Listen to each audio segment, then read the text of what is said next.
Olá pessoal, meu nome é Guilherme Veiga e decidi criar um podcast para que eu pudesse levar mais informações e de uma forma diferente para as pessoas, especificamente sobre recursos especiais, sobre recursos extraordinários e como é atuar perante as cortes superiores do país.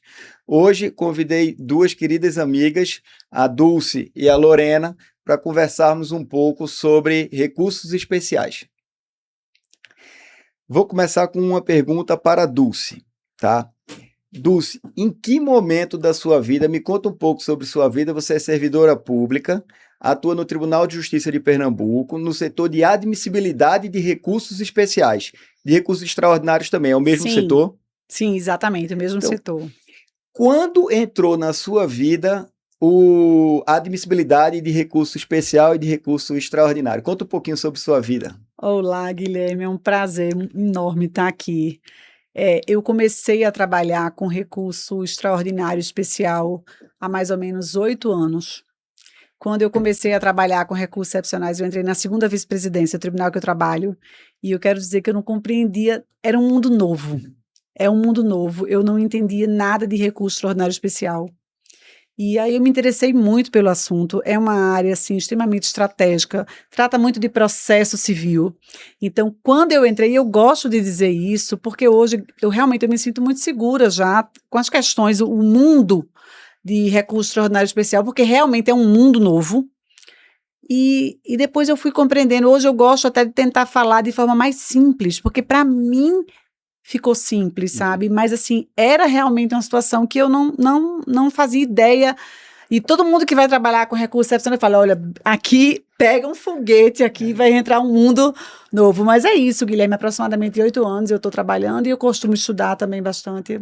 É isso. Esse tema, né?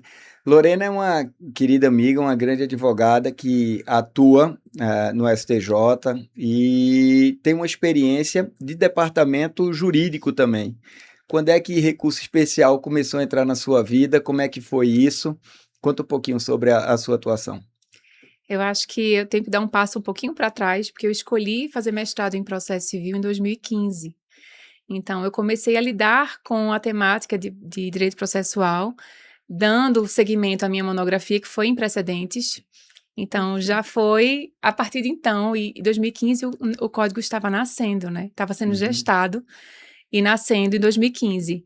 Então, desde então, eu acabei sendo a pessoa escolhida para revisar assuntos relacionados a direito processual, assim como o tema técnico, né, de recursos extraordinários.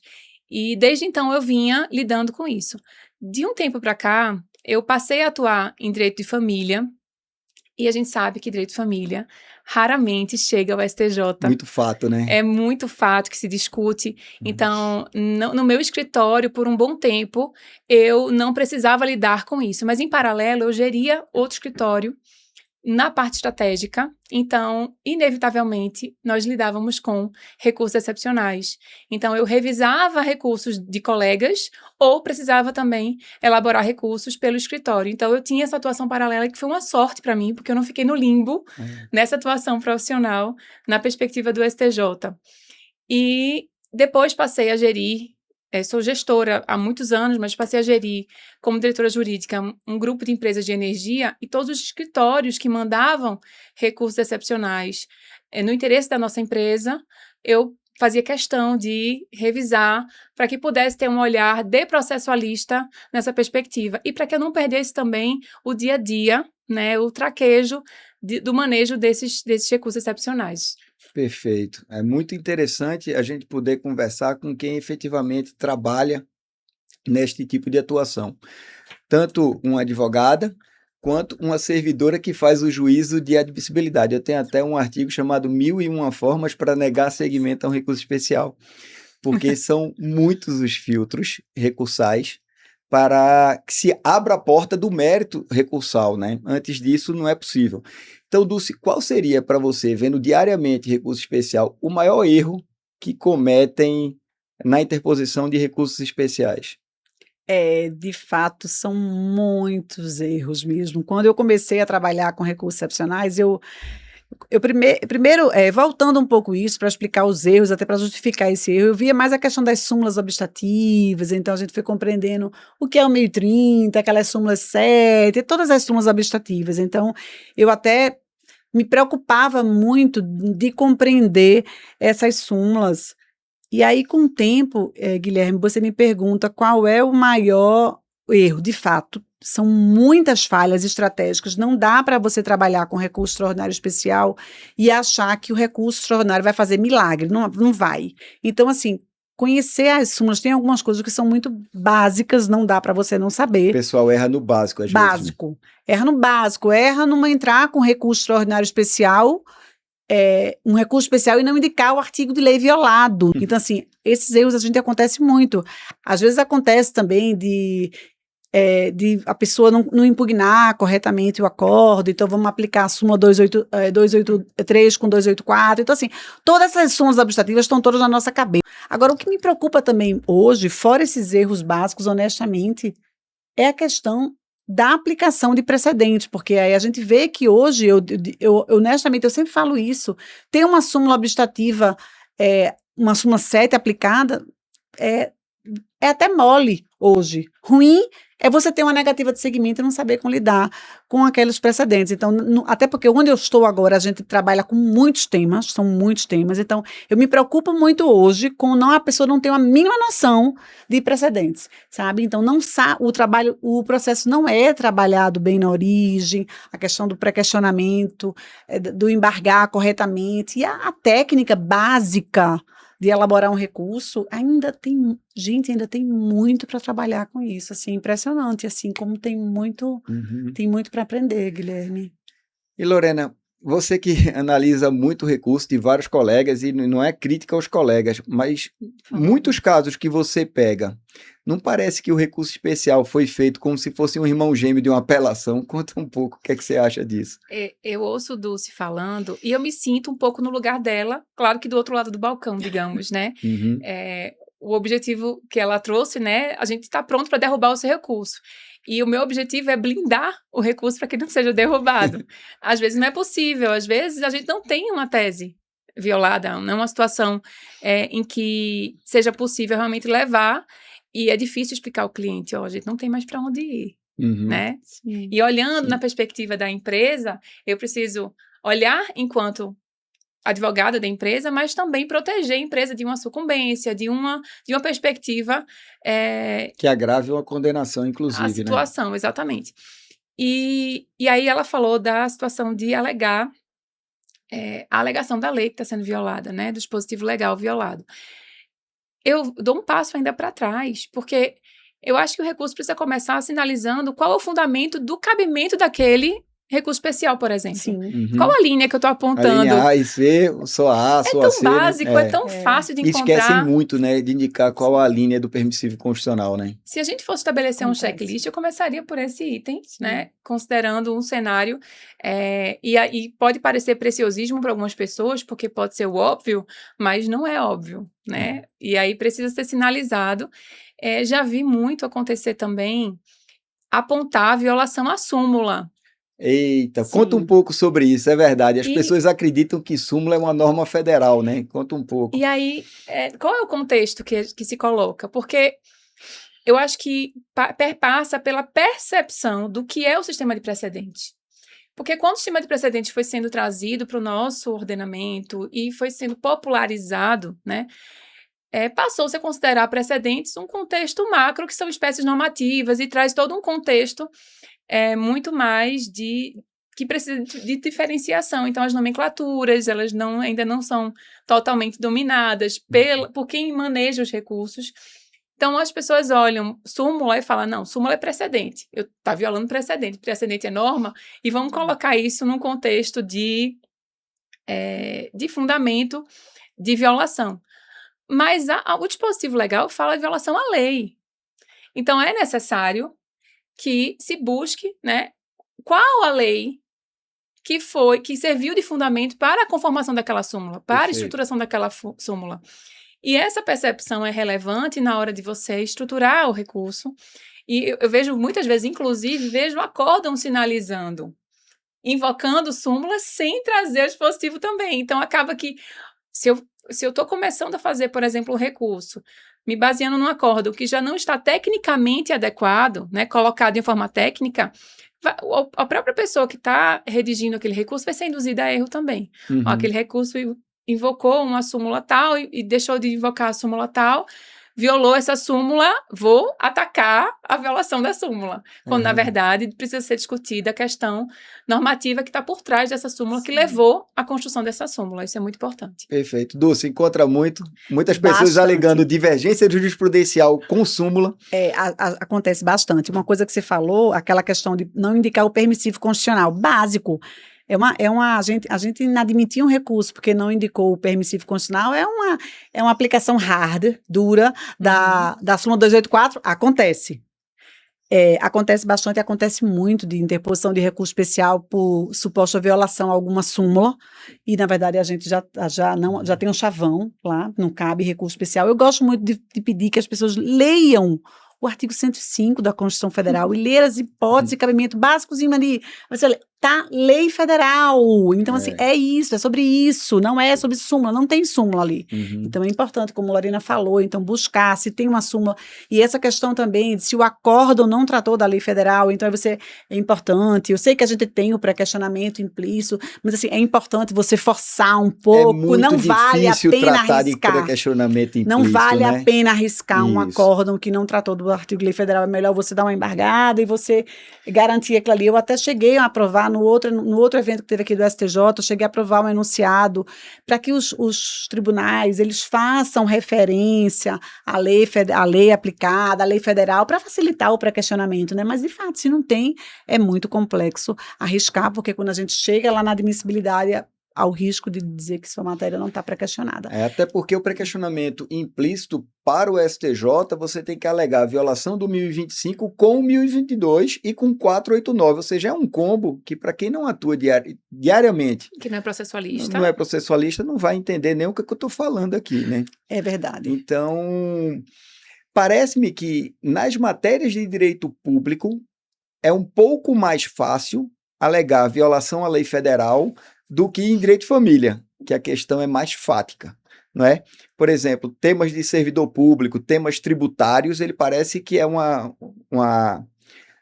possibilidade mais fácil de você alegar a letra da lei e como ela foi interpretada, porque não depende tanto dos fatos quanto numa questão de família. Eu estou certo ou não?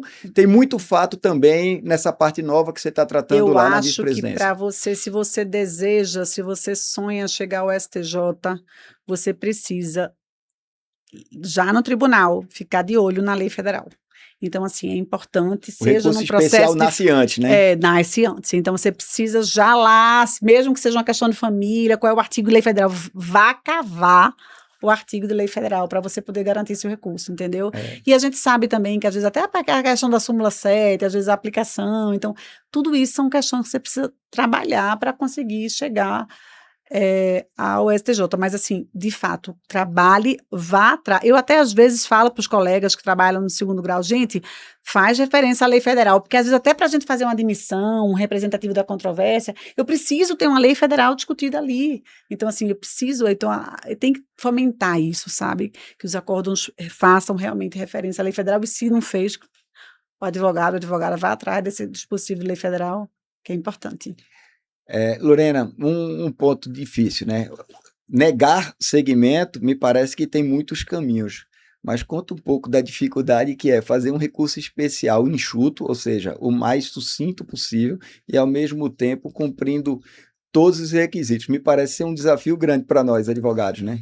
Eu acho que o maior desafio que a gente enfrenta na advocacia hoje é a estruturação do pensamento jurídico transposto numa redação.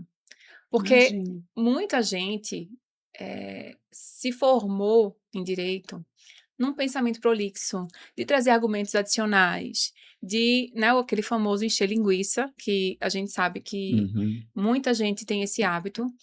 E essa transformação vem acontecendo de uns anos para cá, de buscar concisão nas ideias e na forma de transmitir as ideias.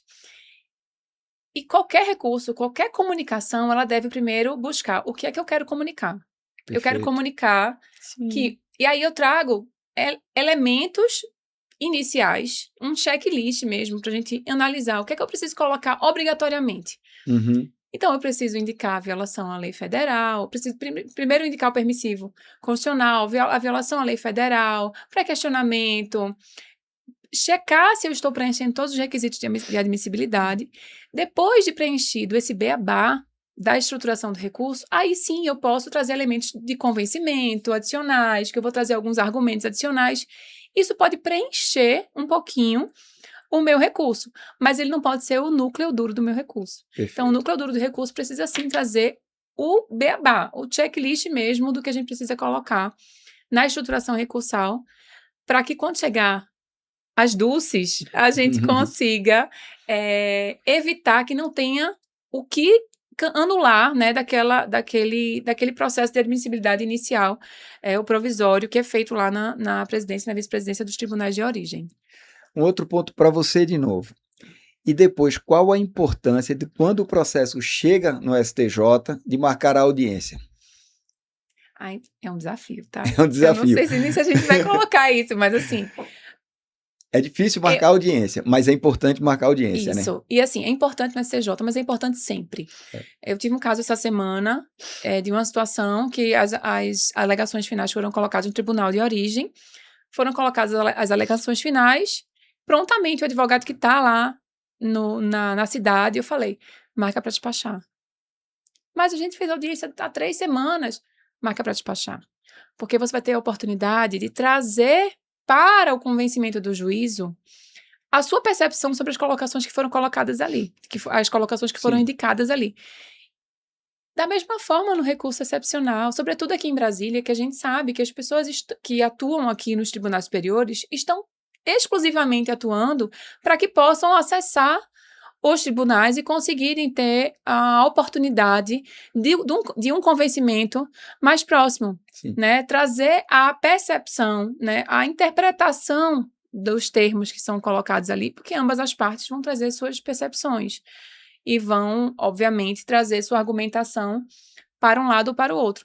Então, a importância de marcar audiência, ela está na oportunidade de você evitar um equívoco na interpretação de uma leitura, afastar o equívoco também na aplicação normativa.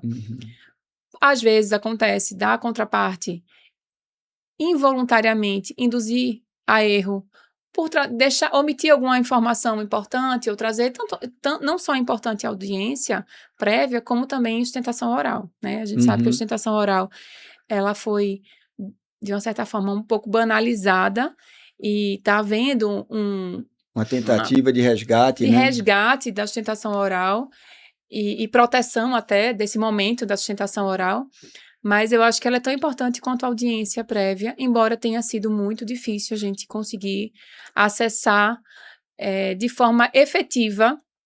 Muitas vezes a gente chega no STJ e a gente só tem a oportunidade de entregar os memoriais. Não é sempre que a gente consegue, não é com todo mundo que a gente consegue despachar e marcar essa audiência. Mas eu acho extremamente relevante, porque é a oportunidade, né, do olho no olho, explicar com clareza, de forma extremamente saudável, a estruturação daquele recurso, o que é que a gente quis colocar, a interpretação que deve ser dada àqueles temas que foram colocados no recurso. Perfeito. Agora, eu queria até fazer uma pergunta para vocês. Pois não. Na ótica de vocês, o que é que vocês acham que nós que estamos do outro lado gostamos mais? Vocês acham que o que é que impacta mais? Eu só posso responder por mim, pela minha realidade, eu não posso responder por outras pessoas, mas assim, vocês acham que funciona mais uma audiência ou um bom memorial? Eu acho que a audiência com o memorial curto, porque só o memorial nós temos uma preocupação do papel não ser lido. Certo. E na medida em que a gente marca uma audiência para falar 2 minutos, por isso que eu já falei até em outro podcast que eu participei, que eu disse assim, eu preciso de 2 minutos. Na verdade, se eu tiver 1 minuto já me serve. Perfeito. Entendeu? Porque eu vou dizer qual o artigo de lei violado, por que não aplica a súmula 5 e 7, qual é a tese que eu estou defendendo. E aí eu entrego um memorial de 2 folhas, e aí eu imagino que gere a curiosidade para que esse memorial seja lido. Então, esse é o ponto. Também marcar a audiência em tribunais superiores e em vice-presidências sem levar o memorial me parece um equívoco, porque ninguém vai decorar depois que você saiu o que é que você falou. Tu vai decorar naqueles primeiros 5, 10, 15 minutos. Mas depois que for pegar, no caso, uma semana depois, 15 dias depois, para efetivamente fazer, não vai lembrar. Por isso que eu acho que é melhor o combo. E o que é que você acha, Lorena? No mundo ideal, eu concordo com a situação que você colocou. O receio de que aquele memorial não seja lido. Memorial, na minha visão, no máximo 3 páginas. Eu acho que, assim, passou disso, virou uma peça recursal, ou tá colocando mais do que precisava, enfim. 3 páginas no máximo. E o ideal, no mundo ideal, a gente deveria conseguir entregar o memorial, fazer com que, assim, aguardar que possa ser lido e marcar audiência para discutir sobre ele. Porque se eu entrego para o ministro, a ministra, um memorial, trago minhas ponderações naquele momento, talvez não haja oportunidade de discutir sobre, tirar alguma dúvida, discutir sobre aquela percepção que está sendo colocada ali. No mundo ideal seria isso. Infelizmente, a gente não consegue, em regra, levar memorial em tempo hábil de que seja lido, porque normalmente a pauta já está marcada. Normalmente só recebem quando já está com pauta. E quando já está com pauta, já está com voto, é sempre difícil a nossa vida. Exatamente. Né? Então, a gente tem pouca oportunidade. Então, na percepção do nosso lado, a nossa expectativa, se eu soubesse, Dulce prefere ler memoriais a uma audiência. Se a gente tivesse essa sinalização antes, a gente iria pelo caminho que fosse mais efetivo, mais eficiente. Mas, na dúvida, a gente tem que usar as 2 estratégias, porque são 2 estratégias diferentes de comunicação. Eu acho para que chegar até a pessoa. Perfeito. Honestamente, eu acho importantíssimo como mesmo, as duas abordagens, e eu acho muito importante deixar o memorial, porque às vezes até existe uma equipe de assessores, então às vezes o assessor que também vai analisar, ajudar e acompanhar também aquele caso, às vezes não está ali, então eu acho que um bom memorial é importante também, o combo, sabe? E aí eu vou dizer para as pessoas que estão nos vendo, é importante também na vice-presidência do Tribunal de Origem para o juízo de admissibilidade, não é isso? Eu acho importantíssimo. Encorajo isso. Eu acho que é muito importante, assim, você falar, então você chega lá rápido, você não pode, tem que ser breve, falar o que é preciso, deixa lá, deixa um bom memorial Mas grande. Mas deixa memorial na vice-presidência do Tribunal de Origem, não é isso? Nós já recebemos... Só para ficar muito claro que as pessoas... Deixa memorial. Porque o que eu costumo ver, para quem não atua no STJ, quem não atua no Supremo, protocolo recurso especial extraordinário, espera a negativa de segmento ou admissibilidade para depois trabalhar quando chegar no destino. Precisa despachar, O trabalho da vice-presidência é muito importante. Não pode vacilar ali. A taxa de provimento de um recurso especial é muito maior do que do ARESP, né? Porque já houve, pelo menos, uma sinalização pelo Tribunal de Origem de que, olha, essa tese é interessante, essa tese preenche os requisitos, por isso que eu estou sinalizando para o Superior Tribunal de Justiça, por exemplo, de que é para se conhecer do mérito da questão. Lógico que há duplo juízo de admissibilidade, não está vinculado ao STJ, né? Mas, na medida em que o Tribunal de Origem remete um RESP e não um ARESP, a taxa de provimento, ou pelo menos o grau de atenção, me parece que passa a ser mais importante, você não acha? Eu acho super importante o combo. Eu acho importantíssimo deixar o memorial e conversar um pouco, explicar a situação, até para que o memorial seja lido. Mas um ponto também que vocês estavam falando e que eu fiquei pensando em falar, que é engraçado, eu também vou falar sobre a minha perspectiva, não posso responder por mim só. Primeiro, peças pequenas, assim, Dulce, respeito muito mais. Uma peça curta, direto, eu respeito. Eu chego a ter medo de uma peça curta. Falar simples, respeito. E direto. A gente está querendo resolver o problema. Me fala qual é o seu problema para a gente resolver. Então, é isso. E uma questão também que às vezes eu vejo nas peças, você estava falando sobre estruturar um recurso especial, e a gente estava conversando um pouco aqui, eu não tenho experiência de elaborar um recurso especial, eu tenho experiência de saber o que é que eu vou procurar naquele recurso especial. Mas às vezes, sabe uma coisa que me incomoda um pouco a mim? Quando às vezes, no recurso especial, por exemplo, você vai falar sobre a aplicação da súmula 7, você diz que a súmula 7 não incide, mas você nem me explicou direito qual é seu caso. Eu preciso entender minimamente, talvez, qual é teu caso, para você me explicar que a súmula 7 não incide. Então, às vezes, você vê chavões enormes falando sobre não incidência da súmula 7, não é pré-questionamento, mas eu não entendi qual é teu problema. Então, por isso que eu, Dulce, gosto muito. Que você fala, qual é teu problema? O que aconteceu? Aí depois você fala, e não precisa, nós conhecemos a súmula 7. Eu sei que é a aplicação errada, mas a gente sabe o que é a súmula 7. Normalmente a gente sabe, então não precisa ser muito extenso, sabe, gente? É só falar o necessário, assim. E mostrar onde o fato está delimitado no acordo Eu recorrido, acho super importante. Lorena, você ia fazer algum comentário? A gente está falando da necessidade de a gente despachar desde o início. A cada movimento processual em que a gente esteja aguardando um provimento, né, um movimento jurisdicional, eu acho necessário esse acompanhamento de quem está atuando, de quem está advogando. Mas que isso a gente só consegue, obviamente, enxergar em atuações mais estratégicas ou em quem não tem um grande volume processual, porque quem lida com demanda de massa não vai conseguir fazer esse acompanhamento detalhado. Sim. Eu já atuei com demanda de massa e eu selecionava alguns casos que poderiam trazer bons julgados para aplicar em outros casos, né? Sem falar na perspectiva dos precedentes judiciais, mas muito mais de trazer um bom julgado que eu possa utilizar nos outros. Mas você não consegue fazer isso em todos. A cada semana, eu lembro que a gente tinha um quadro, uma lousa enorme com os prazos da semana. Eram 20, 30 prazos na semana para poder administrar. Então, eu precisava escolher quais daqueles eu ia atuar. Mas esse acompanhamento mais próximo, eu acho que ele faz total diferença. Sobretudo para que você tenha atuação mais aproximada de quem está julgando, para que as pessoas conheçam o seu trabalho, conheçam que, poxa, esse caso está sendo trazido por Lorena, ela tem a preocupação de esclarecer, de discutir tese jurídica realmente, de correr atrás do direito em si, e não de aventuras processuais, né, de aventuras no judiciário, que é diferente do que a gente consegue enxergar também na litigância de massa. E aí tem um ponto que você tem colocado depois, Dulce.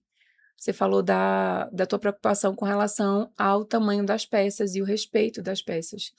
Essa preocupação com objetividade, ela deve percorrer todos os ambientes, não somente quem está atuando como advogado, como advogada, mas também no Ministério Público, mas também a atuação do magistrado, da magistrada, para que a gente consiga se ater ao conteúdo efetivamente que deveria ser discutido no judiciário, e economiza tempo de leitura, economiza tempo de revisão, economiza tempo também de análise e entrega da decisão final. Muito interessante. Queria puxar agora um assunto que para mim é muito caro, muito legal. A Dulce, para mim, é uma das maiores especialistas em recurso especial e extraordinário, né? E eu queria que você contasse um pouquinho sobre o projeto que você tem no Instagram das Quartas Excepcionais, como ele surgiu e o que é o Quartas Excepcionais. Eu já participei, acho que 2 vezes dele. Me conta um pouquinho disso para que isso seja mais divulgado. Guilherme, que maravilha. Primeiro eu quero falar também sobre como eu conheci você, que eu conheci Guilherme num curso e chamou muita atenção, eu sempre gosto de dizer isso, chamou muita atenção que você fez algumas considerações que eu disse, meu Deus, como é que ele sabe isso? Porque é uma visão que às vezes nós que trabalhamos analisando peças sabemos, então você fez ponderações que chamou muito a minha atenção, porque de fato a visão nossa nem todo mundo tem. Então, isso é muito bom. E quanto ao Quartas, Guilherme, engraçado, Guilherme, Lorena, que o Quartas surgiu no momento, porque eu passei um tempinho fora da vice, quando eu comecei na vice, então o Quartas surgiu nesse momento, então foi um acalanto para o meu coração, porque mesmo que eu não estava na vice naquele momento, eu estava estudando muita coisa, então o Quartas é um projeto que eu tenho com Ive Malafaia, Ive é advogada. Como surgiu o Quartas? A gente foi fazer um evento para Elas no Processo, e lá, a gente fez uma divergência grande, eu e Ive. A gente pensou totalmente diferente. Eu estava ainda engateando ali, Ive sempre foi muito preparada também. E a gente divergiu. Ela me procurou, porque a gente começou um canal, porque a nossa ideia era divergir. E em muitos episódios, sabe o que a gente faz? A gente se ajuda a divergir. Então, nossa proposta é essa. Então, a proposta é justamente fomentar debate. Muitas vezes eu vou assistir os episódios do Quartas Excepcionais para me lembrar de coisas super importantes. Então, a gente procura fazer um trabalho responsável, a gente está com o canal há 5 anos, pontos difíceis, questões difíceis.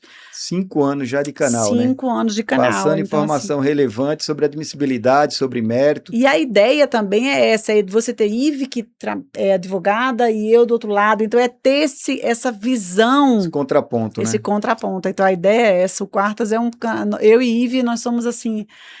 Engraçado, né, gente? Eu acho que eu encontrei Ive pessoalmente acho que no máximo 12 vezes. Nós somos muito amigas, entendeu? A gente tem uma grande amizade, então isso é legal, né? É, muito legal. E eu participei 2 vezes se eu não me engano, foram 2 vezes do Quartos Sim. Excepcionais. E muita gente excepcional participou dos Quartos Excepcionais. E Lorena, tem uma questão que eu queria te perguntar.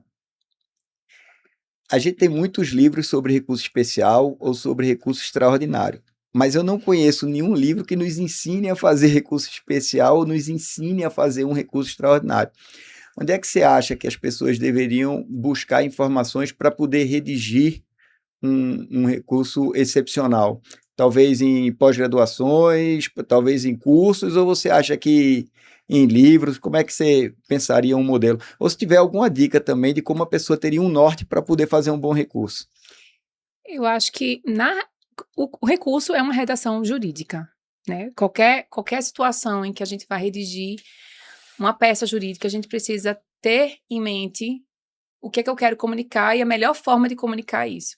Tem um livro muito legal que fala sobre redação jurídica estratégica, que é de Antônio Gide. Sim. É muito legal o livro dele, traz uma perspectiva de uma releitura da forma de se comunicar juridicamente. Nós temos muitos jargões, nós temos uma forma mais rebuscada, a gente traz uma leitura mais formal. No ambiente do direito processual, eu acho que até por iniciativa de Fred Didier e de outros doutrinadores, essa escrita passou a ser mais simplificada, mais acessível.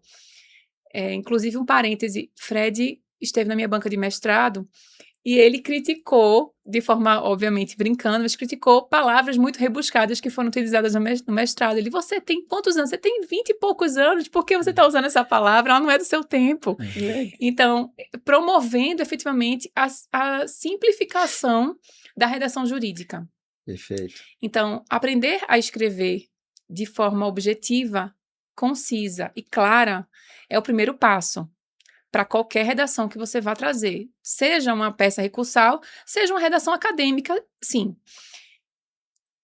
Eu não vi ainda, não cheguei a pesquisar também, talvez haja, manuais que tragam uma perspectiva ensinando a redigir recursos excepcionais. Talvez haja, de prática jurídica, nessa perspectiva deve haver algumas situações, mas eu acho que na prática é muito mais a vivência que vai te permitir. Então, eu tive a oportunidade de ler muitos processos, de ir atrás de muitos processos e aprender também como as pessoas estavam redigindo ali.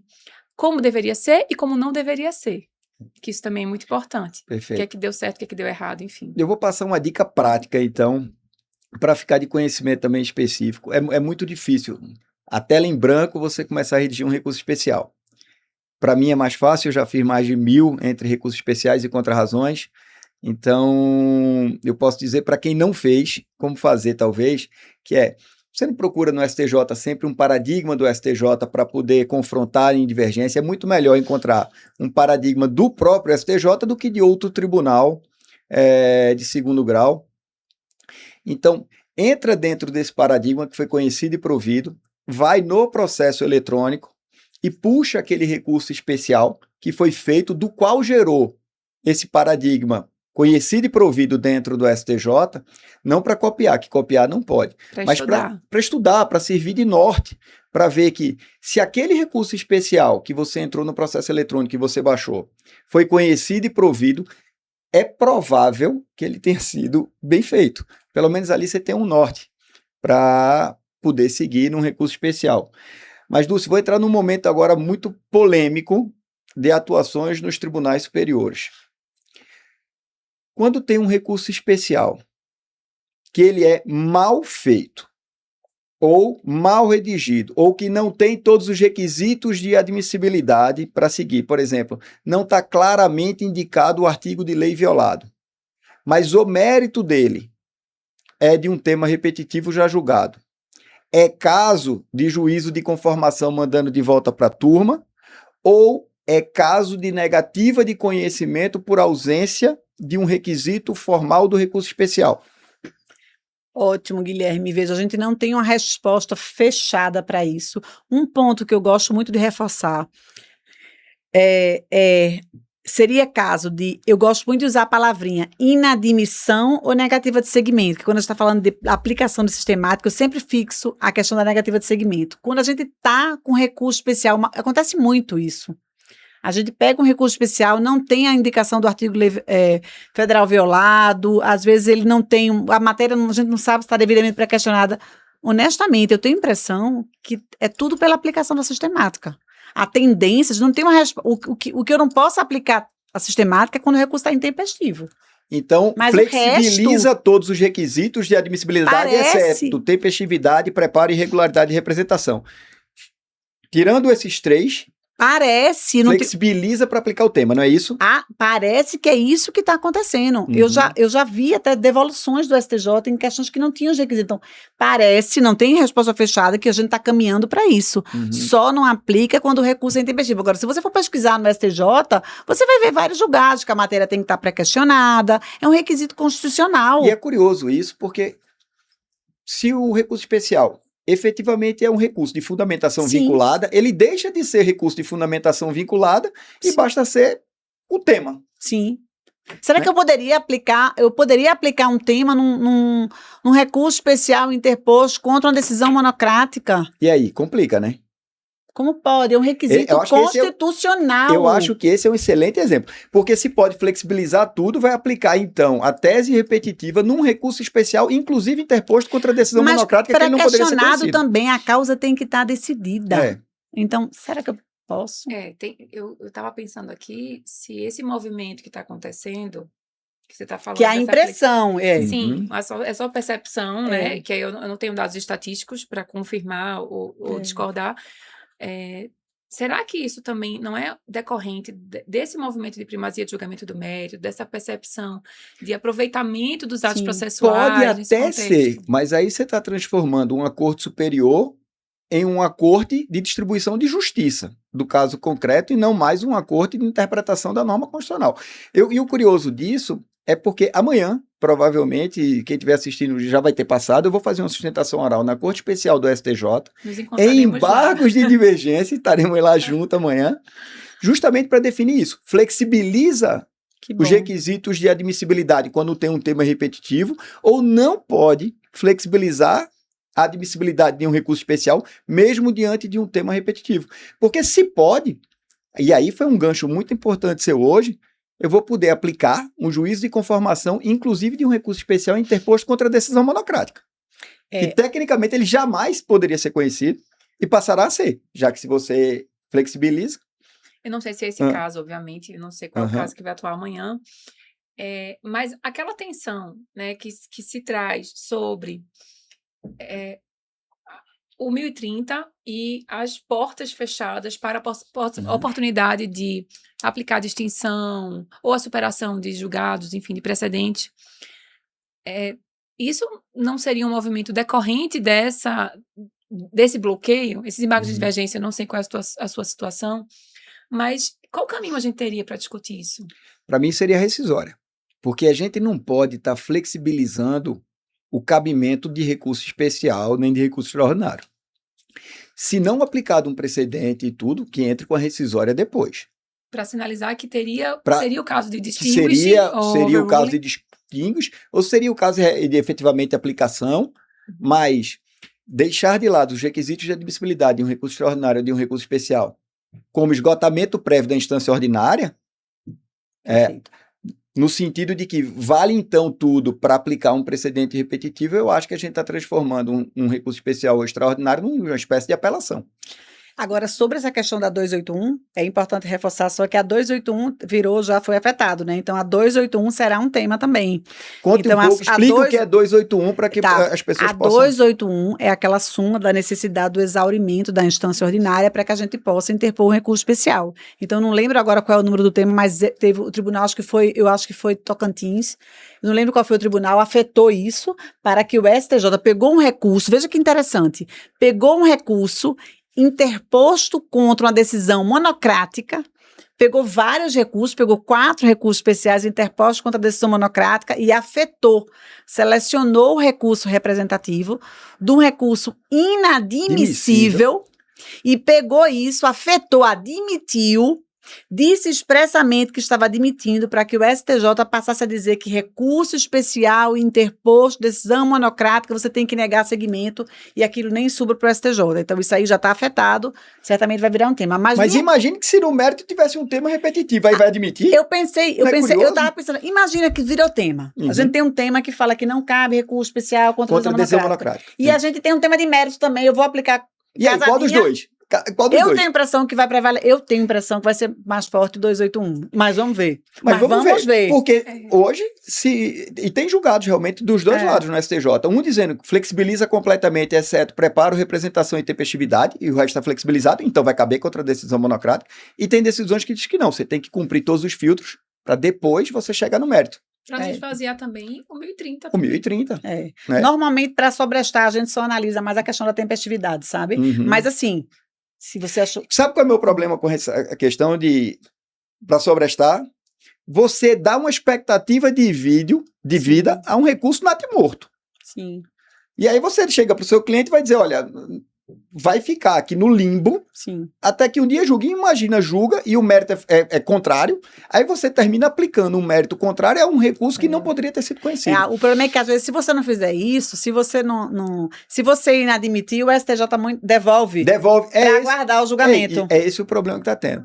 Como o nosso tempo está acabando e o tempo passa muito rápido, eu queria que Lorena fizesse umas considerações finais ou desse um recado, ficasse livre agora para falar o que quiser, dar o exemplo da sua advocacia aqui em Brasília, que tem sido muito reconhecida já, e fique à vontade para falar com as pessoas. Eu quero começar agradecendo pelo convite, pela oportunidade dessa conversa maravilhosa, foi muito legal, e considerando...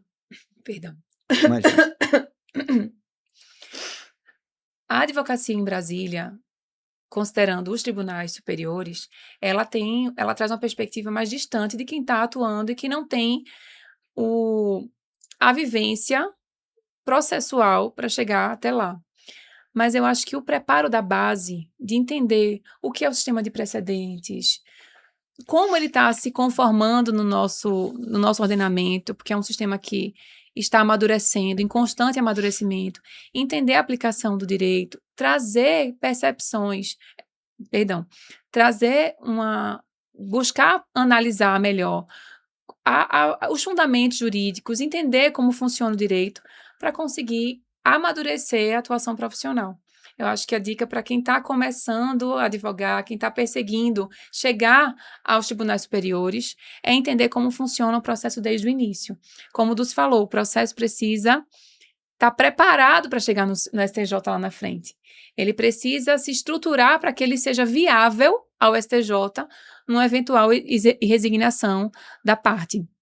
Então, a minha sugestão é esse preparo da escrita, da forma de escrever, de se comunicar, enfim, buscar a formação básica, teórica, para que o seu recurso lá na frente, ele tenha uma maior chance de ser admitido, conhecido e provido, né? Isso. E essa atuação aqui em Brasília, ela precisa também estar acompanhada de um movimento de conhecer as pessoas, de aprender a perspectivas diferentes. Tu se falou da divergência entre ela e Ive, que só engrandece as duas. Porque quando você enxerga o outro lado, você consegue também trazer um amadurecimento para a sua percepção. E você, Dulce? E aí, para fechar, eu quero agradecer. Foi um prazer estar aqui com vocês. Meus olhos brilham quando vai falar de recurso especial extraordinário. Eu gosto muito desse trabalho da admissibilidade. Mas uma coisa que eu queria fechar aqui é o seguinte: todo assessor que passa pela vice-presidência ele muda. É impossível trabalhar 2 anos na admissibilidade numa vice-presidência, ser um bom assessor esforçado e não mudar enquanto julgador, quando volta para o 2º grau. Então, o que é que eu tenho que dizer com isso? Que eu acho que o que a gente está tratando aqui, quando você fala de admissibilidade, quando você entende um pouco esse funcionamento, não é só o assessor que muda. Se você trabalha, se você nem precisou trabalhar ainda com recurso especial extraordinário, mas se você tem essa visão, você será um profissional diferenciado no 1º grau, no 2º grau. Então, eu acho que o que a gente está tratando aqui é fundamental para qualquer pessoa que, para atuar, hoje é importante você ter essa noção de como é que vai funcionar. Às vezes o julgador, ele não tem noção de admissibilidade, então ele não sabe que a gente vai devolver para retratação. Então, essa visão aqui, eu acho muito importante. Foi um prazer estar aqui com vocês, conversando hoje, gente. Muito obrigada. Para mim é uma alegria estar com vocês duas. Eu tenho uma admiração muito grande por vocês. Dulce, a gente escreve artigos científicos juntos, participa das obras que eu coordeno. Tem uma alegria grande. Lorena vai passar a participar das obras que eu coordeno. E é só isso, agradecer a vocês por troca de experiência e por vocês abrirem um pouco do conhecimento que vocês têm aqui nesse podcast. Muito obrigado a vocês. Muitíssimo obrigada e parabéns pela iniciativa. Parabéns, Guilherme, muito obrigada. Muito bom estar com você também, Lorena.